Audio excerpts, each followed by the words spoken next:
So the first thing is like this is not science fiction, right? Like you when you introduce someone to this concept, and they go like, yeah, sounds like some weird theory, may or may not work. And then when you tell them that, hey, this is not science fiction, this is Bitcoin, right?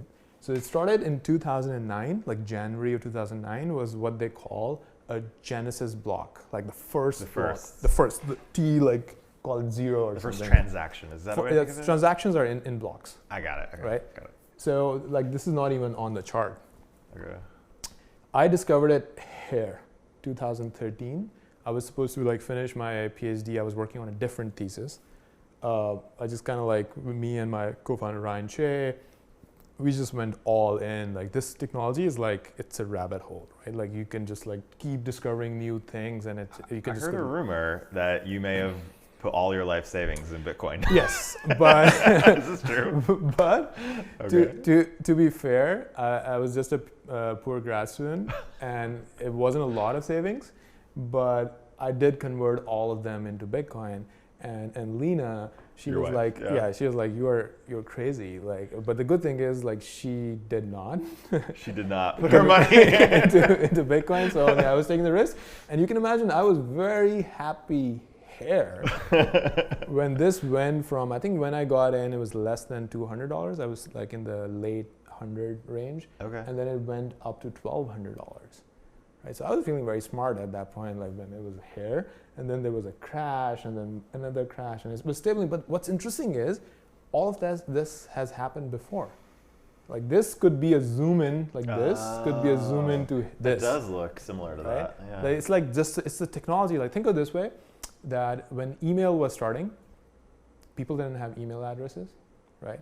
And then you would bring someone on board by making them create an account and sending them an email, right?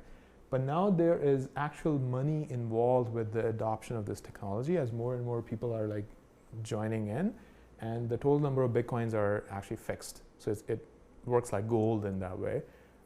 Like the price the only way forward is the price to go up because the number of Bitcoins is fixed. Anyway, so like it's been around. We have actually been developing a lot of technology on top of it. I'll talk a little bit about it later. This is interesting. So if you go back, the first question that people were asking is, okay, it's a digital currency, but will anyone ever accept it? Like, can you actually buy things with it, right? And interestingly, the first known transaction for anyone actually accepting Bitcoin for an actual good or product was a pizza in 2010. Right, so this guy sent 25,000 Bitcoins for a pizza that the other guy was saying the pizza is worth about $25. That's an expensive pizza. Yeah, it's an expensive pizza. This is a pretty good pizza. And if he didn't buy that pizza and still had 25,000 Bitcoins, that'll be worth around $1.5 million today. Whoa. So that was an expensive pizza. Extremely expensive pizza. Was that you? No. Yeah. This happened in 2010. I got in 2013. Oh, like 3 years was before. that you? Yeah, I would be a sad man sitting somewhere in a corner.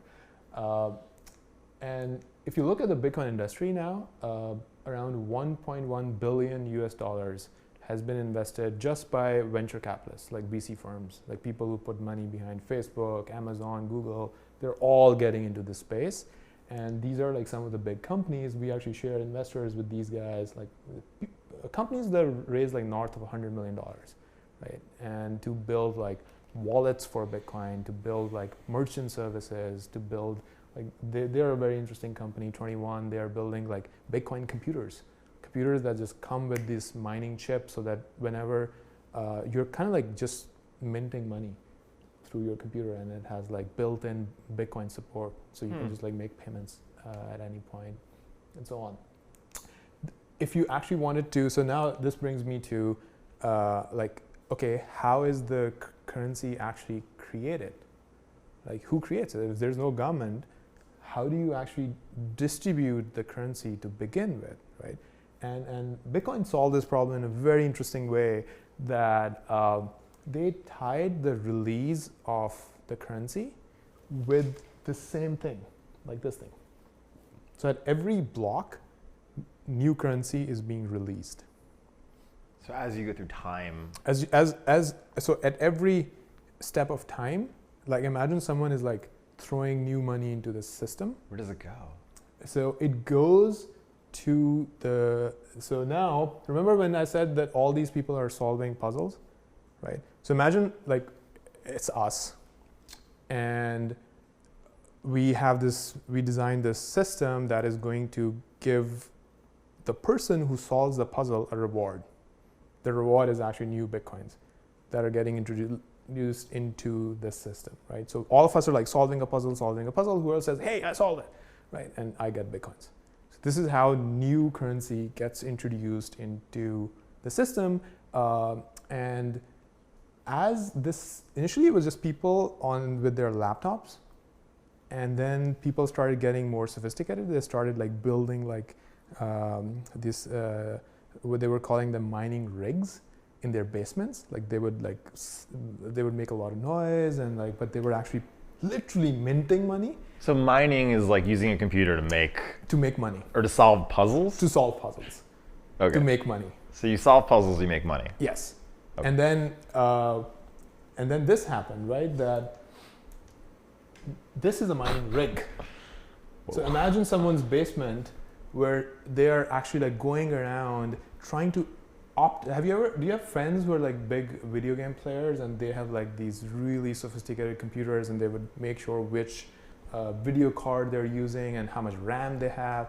Like take that and multiply that by 100x.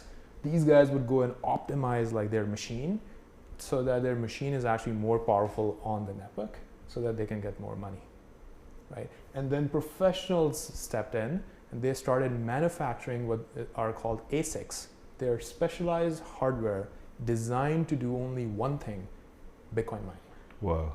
Right. So so imagine a computer that cannot run any other calculation. The only calculation it can run is Bitcoin mining, and it's optimized for that. So they reduce the price of that computer, but it's really, really fast on like basically solving the puzzles. Wow.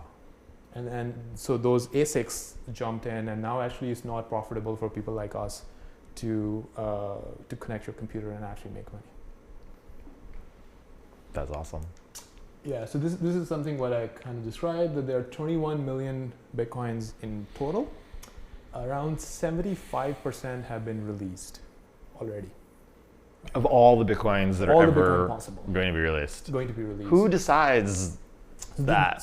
This is when, so imagine it was 50 Bitcoins per block. Like when that guy bought a pizza for like 25,000 right. Bitcoins. Yeah. Like he was probably mining for a while and collecting like 50 Bitcoins per block and then decided to spend them. And then it dropped in November of 2012 to half. So it's like, imagine the protocol is reducing the rate at which money is being released into the system because they thought that people will realize how valuable Bitcoin is over time. So initially there's more supply, but less demand. And now the demand is going up and the supply is kind of like going down.